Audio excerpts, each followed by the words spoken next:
बहुत बार ना घर के साइज़ से कोई फ़र्क नहीं पड़ता है। घर किस तरह से रखा गया है, कितना ऑर्गेनाइज्ड है और कैसे आपको चीज़ें ईज़िली मिल जाती है, उससे फ़र्क पड़ता है। सिर्फ़ इसी तरीके से काम जल्दी निपट सकते हैं अगर आपकी चीज़ें ऑर्गेनाइज्ड रहें। सिर्फ किचन ही नहीं, बाकी सारे रूम्स भी छोटी छोटी चीज़ों को ऑर्गेनाइज रखना हमें आना चाहिए, जिससे कि हमारे ही काम आसान हो जाते हैं। चलिए आज के वीडियो में आपके साथ बहुत सारे अच्छे अच्छे हैक शेयर करूँगी, जिससे आपका घर ऑर्गेनाइज्ड भी रहेगा और आपके घर के काम भी जल्दी से फिनिश हो जाएंगे। हेलो गाइस, नमस्ते एंड वेलकम बैक।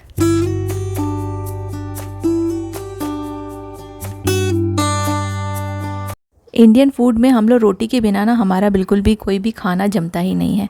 और रोटी बनाना एक बहुत ही टाइम कंज्यूमिंग काम है।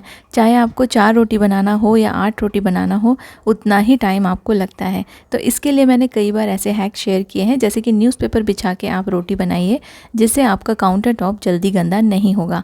लेकिन कई सारे लोगों को ना शायद न्यूज़पेपर यूज़ करना पसंद नहीं है। तो जिनको न्यूज़पेपर यूज़ करना पसंद नहीं है, उनके लिए और एक तरीका है। ये सिलिकॉन का मैट आता है। मैंने बहुत ही बड़ा साइज़ का लिया है, लेकिन ये आपको छोटे साइज़ में भी अवेलेबल है, आपको मिल जाएगा इजीली अगर आपको छोटे साइज़ में चाहिए।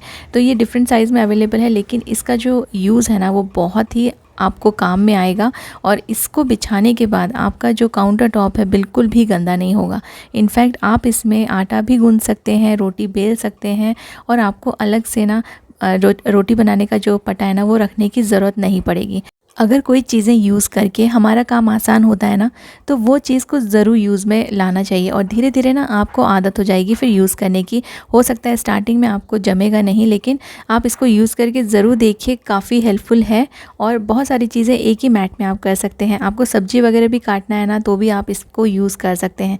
मैं रोटी बनाने के लिए डेली ये यूज़ करती हूँ, मुझे बहुत ज़्यादा यूज़फुल है। और स्पेशली काउंटर टॉप ना बिल्कुल भी गंदा नहीं होता है, क्योंकि रोटी बनाने में जितना टाइम लगता है वो तो लगता ही है, लेकिन बाद में जो क्लीनिंग में जो बहुत ज़्यादा हमें मेहनत लगती है और टाइम कंज्यूम होता है ना, वो काफ़ी ज़्यादा बच जाता है। इसमें जितना भी आटा बचा है उसको आप अपने कंटेनर में निकाल दीजिए। देखिए मैं इसे डेली ही यूज़ कर रही हूँ, मुझे काफ़ी अच्छा यूज़फुल लगा है। और जैसे मैंने आपको बताया, अलग अलग साइज़ में अवेलेबल है, तो आप अपने किचन के साइज़ या आपको जैसा भी कन्वीनियंट लगे उसके हिसाब से आप ले सकते हैं। इसको आप ड्राई कपड़े से साफ़ कर सकते हैं पूरा आटा निकालने के बाद, और बिल्कुल भी इसको वॉश करने की आपको ज़रूरत नहीं पड़ेगी। और सिलिकॉन है ना, अगर आप इसे वॉश करना भी चाहते हैं तो आप डिश वॉशर में भी डाल सकते हैं, या पानी से भी आप नॉर्मली जैसे हम बर्तन धोते हैं वैसे भी धो सकते हैं। वंस इन अ वीक भी धोएंगे तो चलेगा। और इसको स्टोर करना भी बहुत ईजी है। बस इसको फ़ोल्ड कर लीजिए, छोटा सा फ़ोल्ड हो जाता है। कहीं भी आप छोटी सी जगह में इसको अपने कैबिनेट के अंदर या ड्रॉर के अंदर कहीं भी आप इसको स्टोर करके रख सकते हैं। इसको यूज़ करके ज़रूर देखिएगा, आपका रोटी बनाने वाला काम काफ़ी आसान हो जाएगा। और शायद आपको कैमरे पे दिख रहा होगा, जो काउंटर टॉप है ना, बिल्कुल भी गंदा नहीं हुआ है। तो अगर आपका काम आसान हो रहा है कोई चीज़ यूज़ करके, तो उसको ज़रूर यूज़ करके देखिए।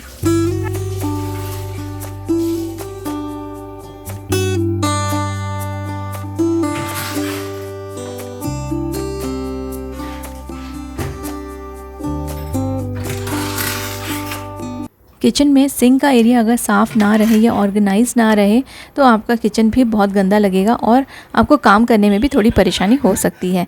तो जो कैबिनेट के अंदर का जो एरिया होता है ना, वहाँ पे मैं ये सारे डस्टिंग के कपड़े हैंग करके रखती हूँ। और ना ये सूख भी जाते हैं, क्योंकि ट्रॉलीज़ में से ना थोड़ी थोड़ी हवा आती रहती है। बिल्कुल टोटली 100% ये बंद नहीं रहता है, कहीं ना कहीं से हवा आती है। और कुछ घंटों में ना ये जो कपड़े मैंने यहाँ पे रखती हूँ वो जल्दी सूख जाते हैं, और इनमें से स्मेल भी नहीं आती है। तो ऐसे आप कैबिनेट के अंदर या फिर कैबिनेट के बाहर, दोनों जगह पे आप इन्हें यूज़ कर सकते हैं। काफ़ी अच्छे ऑर्गेनाइज़र है, और ये काफ़ी कम रेट में भी आपको मिल जाएंगे, बहुत ज़्यादा कॉस्टली नहीं होते हैं। तो ये मैंने अपने कैबिनेट के दोनों साइड लगा दिया है, क्योंकि दोनों ही डस्टिंग के कपड़े मैं यूज़ करती हूँ। और यहाँ पे मैंने कुछ हुक्स लगा के रखे हैं, जिससे कि जो यूज़ में आ जाते हैं कुछ छोटी छोटी चीज़ें हैंग करने में। क्लीनिंग के ही चीज़ें, क्लीनिंग के ही टूल्स मैं हैंग करती हूँ। यहाँ पे एक हुक लगा के मैंने ये वाइपर लगा के रखा है। 2-3 हुक्स लगाए हैं। अगर ये आपको नॉर्मल जो एडिसिव हुक्स पसंद नहीं है, तो आप ऐसे सक्शन वाले हुक्स भी ले सकते हैं। इसमें आप कोई भी थोड़ी हैवी चीज़ें भी अगर हैंग करेंगे ना, तो ये निकलेगा नहीं। क्योंकि कई सारे लोगों ने मुझे कमेंट किया था कि जो एडिसिव हुक्स रहते हैं वो जल्दी जल्दी से टूट जाते हैं। तो आपको ना उनके वेट के अकॉर्डिंग ही उसमें सामान हैंग करना होगा। कोई कोई हुक्स ऐसे रहते हैं जिसमें हम हल्का ही सामान हैंग करके रख सकते हैं, हैवी अगर आप रखेंगे तो वो जल्दी से टूट जाएंगे। और यहाँ सिंक के नीचे मैं यहाँ पे अपना टब एंड टोकनी दोनों ही रखती हूँ। तो नीचे मैंने ना न्यूज़पेपर बिछा दिया है जिससे कि ना जल्दी जल्दी से फ्लोर गंदा नहीं होता है।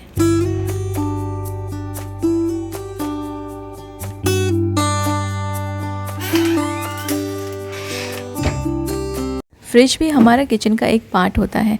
तो मुझे काफ़ी रिक्वेस्ट आई थी कि आप फ्रिज ऑर्गेनाइजेशन दिखाइए, वो मैं आपके साथ डिटेल में बहुत जल्दी शेयर करूंगी। लेकिन देखिए यहाँ पे ना फ्रिज के डोर पे छोटे छोटे सामान रखे हुए हैं जो कि कई बार जब हम डोर ओपन करते हैं तो ये गिर भी जाते हैं और स्पेस भी बहुत ज़्यादा इन्होंने ऑक्यूपाई कर लिया है और अनटाइडी भी लग रहा है फ्रिज। तो इनको भी आप ऑर्गेनाइज़ करके रख सकते हैं बहुत ही आसानी से, और इसके लिए आपको कोई पैसे या कोई ऑर्गेनाइज़र ख़रीदने की ज़रूरत नहीं पड़ेगी। यहाँ पर ना मैं यूज़ कर रही हूँ पुराने अपने जो कंटेनर्स होते हैं जिनके लिड ख़राब हो जाते हैं ना, तो ऐसे मेरे पास काफ़ी सारे कंटेनर्स हैं जो ख़राब हो जाते हैं, लेकिन मैं कुछ अच्छे वाले कंटेनर रख लेती हूँ। बहुत बार ना ये काम में आ जाते हैं छोटी छोटी चीज़ें स्टोर करके रखने के लिए।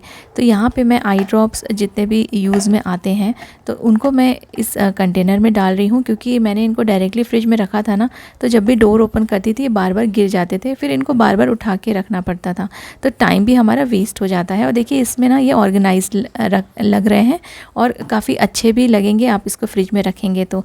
और जो दूसरा कंटेनर है ये बच्चों की चॉकलेट्स रखने के लिए यूज़ कर सकते हैं आप। ट्रांसपेरेंट है तो आपको दिखेंगे कि आपने क्या सामान इसमें रखा हुआ है।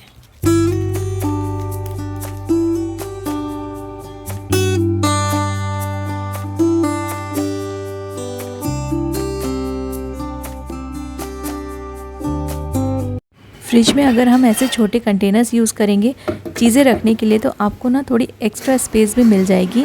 और कितना भी देखिए आप डोर को ज़ोर से खोलिए या बंद कीजिए, ये चीज़ें ना गिरेंगी नहीं। और यहाँ पे आप एक दो सामान और रख सकते हैं। तो चॉकलेट का भी कंटेनर मैंने यहाँ पे रख दिया है, थोड़ी और स्पेस मिल गई है। अदरवाइज़ विदाउट कंटेनर जब मैंने रखा था तो पूरा स्पेस चॉकलेट ने ही ऑक्यूपाई कर लिया था। और यहाँ पर जो स्पेस बचा हुआ है ना, वहाँ पर मैं और भी सामान रख सकती हूँ।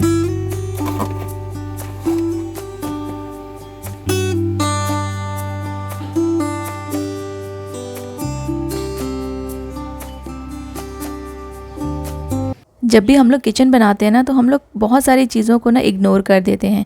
जैसे हम लोग को ना जगह जगह पे जो ये प्लग पॉइंट्स रहते हैं उनकी ज़रूरत पड़ती है, क्योंकि एक ही जगह पे अगर ये रहेगा ना तो हमें ना बहुत सारी चीज़ें यहाँ से वहाँ उठा के लेके जाना पड़ेगा। जैसे मिक्सर ग्राइंडर हम लोग यूज़ करते हैं, ऐसे बहुत सारे हम लोग अप्लायंसेस यूज़ करते हैं जिनके लिए प्लग पॉइंट की बहुत ज़्यादा ज़रूरत पड़ती है। जब मेरा ये किचन बना था तब एक ही प्लग पॉइंट था और मुझे काफ़ी ज़्यादा परेशानी होती थी, सारी चीज़ें वहाँ पे उठा के लेके जाना पड़ता था।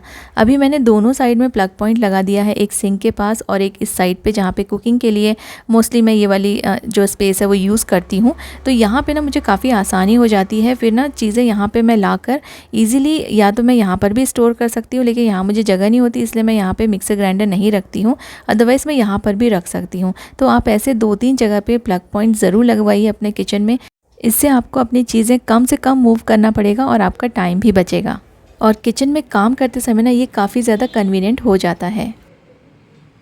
मैं किचन में कम से कम 2 टॉवल तो ज़रूर यूज़ करती हूँ, क्योंकि एक टॉवल जो रहता है ना वो हाथ वगैरह पोंछने के काम में आता है और एक टॉवल मैं सेपरेट रखती हूँ अपने बर्तनों को वाइप करने के लिए। ऐसा करने से हाइजीन भी मेंटेन हो जाती है और जब आपको बर्तन पोंछने के लिए कोई टॉवल चाहिए रहता आपको ड्राई टॉवल मिलेगा। लेकिन इनको हैंग करने के लिए भी आप ऐसे छोटे ऑर्गेनाइजर्स यूज़ कीजिए, अदरवाइज़ इससे भी आपका जो किचन है वो अनऑर्गेनाइज्ड और क्लटर्ड दिखेगा। तो अगर ये अच्छे से हैंग रहेंगे तो ये ड्राई भी हो जाएंगे एंड ऑर्गेनाइज्ड भी रहेंगे।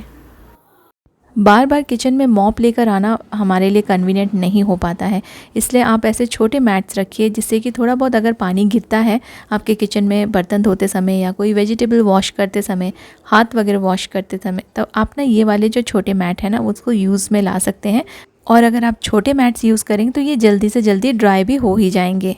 आजकल किचन के साइज़ थोड़े छोटे होते हैं घर के दूसरे रूम के कंपैरिजन में, तो अगर आप सिंक में ही पूरा सामान नीचे की तरफ रख देंगे तो आपको फिर काम करने की स्पेस नहीं मिलेगी और इससे भी आपका किचन ऑर्गेनाइज नहीं लगेगा।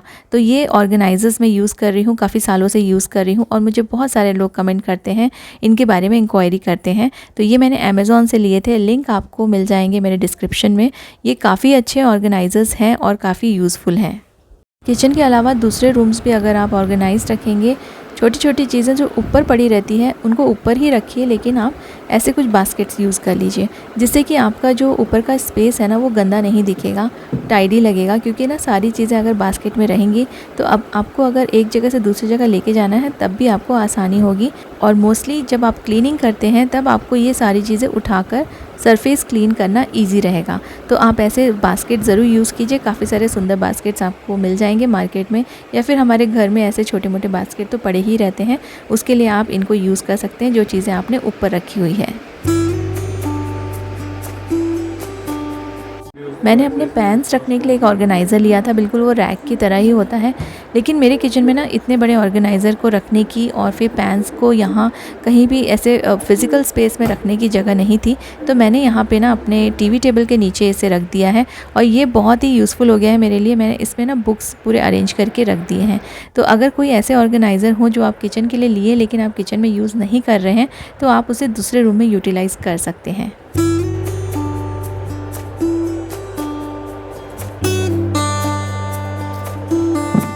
जब भी हम लोग घी, बटर या ऑयल का कोई भी काम किचन में करते हैं ना, तो हमारा काउंटर टॉप बहुत ज़्यादा गंदा हो जाता है और इसको क्लीन करते करते टाइम तो लगता ही है, लेकिन साथ साथ में जिस भी कपड़े से आप क्लीन कर रहे हैं ना वो भी बहुत ज़्यादा गंदा हो जाता है। फिर आप उसको भी आपको काफ़ी टाइम लगता है वॉश करने में, या फिर आप पेपर नैपकिन और ये सब यूज़ करके अपने पैसे भी वेस्ट करते हैं। तो जब भी आप ऐसा कोई काम करें जिसमें घी हो या बटर हो या ऑयल रिफ़िल कर रहे हों, तब उस टाइम पे आप ज़रूर से 2-3 लेयर के न्यूज़पेपर बिछा के रखिए। इससे आपका ना काम बढ़ेगा नहीं, आपका काम आसान हो जाएगा और जो आपका सरफेस है वो बिल्कुल भी गंदा नहीं होगा। क्योंकि घी रिफ़िल करते समय या ऑयल रिफ़िल करते समय ये ज़रूर से हमारे काउंटर पे गिरता है और काउंटर काफ़ी ज़्यादा गंदा हो जाता है। तो इसलिए अब ऐसा कोई काम करते हैं जिससे कि काउंटर टॉप बहुत ज़्यादा गंदा हो रहा हो, तो आप न्यूज़पेपर यूज़ कीजिए। इससे आपका सफाई का जो काम है ना वो कम हो जाएगा और आपके काम जल्दी से जल्दी निपट जाएंगे। घी, बटर और ऑयल के कंटेनर्स को आप चाहे कहीं भी स्टोर करके रखें, लेकिन उसके नीचे कोई ना कोई प्लेट या फिर नैपकिन ज़रूर रखें, जिससे कि आपका जो सरफेस है, चाहे वो ट्रे हो या कैबिनेट के अंदर के शेल्फ हो, वो ख़राब नहीं होंगे। उम्मीद करती हूँ कि आपने वीडियो को एंजॉय किया होगा और ये सभी टिप्स आपको यूज़फुल लगेंगे। Thank you so much for watching.